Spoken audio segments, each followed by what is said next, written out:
Hello guys, இந்த வாட்டி எல்லா ப்ரோமோவும் ரிலீஸ் பண்ணிட்டாங்க.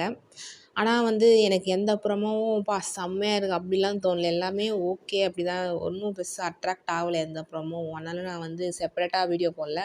இந்த ஒரு வீடியோலேயே எல்லா ப்ரோமோவையும் கொஞ்சம் கொஞ்சமாக சொல்லிடலான்னு அப்படி இருக்கிறேன். ஆனால் எனக்கு பாக்கியலட்சுமி ப்ரோமோ ஓரளவுக்கு பிடிச்சிருந்தது. ஸோ ஃபஸ்ட்டு பாக்கியலட்சுமி ஆரம்பிக்கலாம். பாக்கியலட்சுமியில் என்ன ஆகுது அப்படின்னு பார்த்தீங்கன்னா, ராதிகா ரொம்ப மனசு உடைஞ்சு போயிடுறாங்க. ஸோ அவங்க பாக்கியா கிட்ட ரொம்ப ஃபீலாக பேசுகிறாங்க. இந்த மாதிரி நான் அவரை கல்யாணம் பண்ணிட்டு நான் சந்தோஷமாலாம் இல்லை பாக்கியா, அவரை கல்யாணமே பண்ணியிருக்க கூடாதோ அப்படின்னு தோணுதுன்னு பாக்கியாவும் ரொம்ப அவங்களுக்கு ஆறுதலாக பேசுகிறாங்க. இந்த மாதிரி நீங்கள் 2 பேரும் மனசு விட்டு பேசுங்க, எல்லாமே சரியாயிடும் அப்படின்னு சொல்கிறாங்க. உடனே ராதிகா பாக்கியா மேலே சாஞ்சிக்கிட்டு ரொம்ப ஃபீல் பண்ணுறாங்க. ஸோ இந்த மாதிரி போயிட்டுருக்கு பாக்கியலட்சுமி. நெக்ஸ்ட்டு பாண்டியன் ஸ்டோர்ஸ்ன்னு சொல்லும்போது, கதிர் காரில் ஒரு பொண்ணை ஒருத்தன் கூட்டிகிட்டு போனான்ல. ஸோ அந்த கேஸ் கதிர் மேலே விழுது. இந்த மாதிரி உன் காரில் நீ தானே அந்த பொண்ணை கடத்திட்டு போன அப்படின்னு சொல்லிட்டு போலீஸ் அரெஸ்ட் பண்ணிட்டு போயிடுறாங்க. அவங்க அம்மா எல்லாம் அழுகுறாங்க. இது பார்த்துட்டு பக்கத்து வீட்டு அவங்க சண்டை போடுறாங்க, பையனை கூட ஒழுங்காக வளர்க்க தெரியலன்னு. அங்கே ஒரு சின்ன சண்டை நடக்குது. பாண்டியன் ஸ்டோர்ஸில் இவ்வளோ தான். மகாநதியில் என்ன அது நம்ம ஆல்ரெடி சொல்லியிருக்கோம்ல. இந்த மாதிரி விஜய் வெண்ணிலாவுக்கு ஹெல்ப் பண்ணுவார். என்னென்னா ஹாஸ்பிட்டலுக்கு கூட்டின்னு போகிறது, அவங்கள கரெக்டாக சரி பண்ணுறது அப்படின்னு பார்க்குறாரு. ஸோ என்ன பண்ணுறாருன்னா, காவேரி தூங்கின்னு இருக்காங்க. லெட்டர் எழுதி வச்சுட்டு போகிறேன், நீ தான் எனக்கு எப்போவுமே இம்பார்ட்டன்ட், சரியா? நான் வெண்ணிலாவை ஹாஸ்பிட்டல் கூட்டிகிட்டு போகிறேன் அப்படின்னு சொல்லிட்டு போகிறாங்க.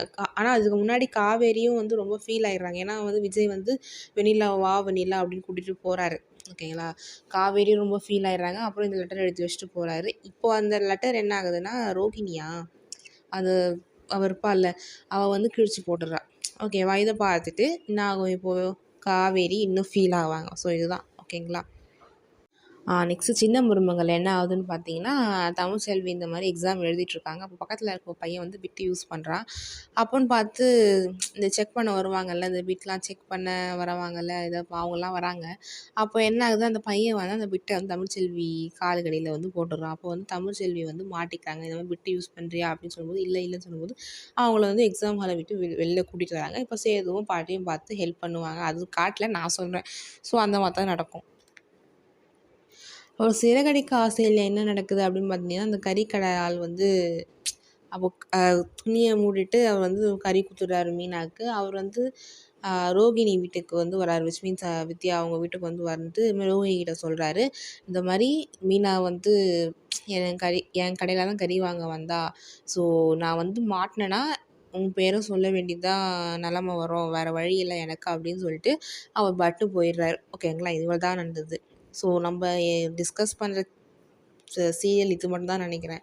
பாக்கியலட்சுமி, பாண்டியன் ஸ்டோர்ஸ், மகாநதி, சின்ன மருமகள், சிறகடிக்க ஆசை. ஸோ 5 சீரியலும் இதுதான் நடந்திருக்கு. ஓகே கைஸ், உங்கள் கருத்துக்களை கமெண்ட் செக்ஷனில் ஷேர் பண்ணுங்கள். Let's see.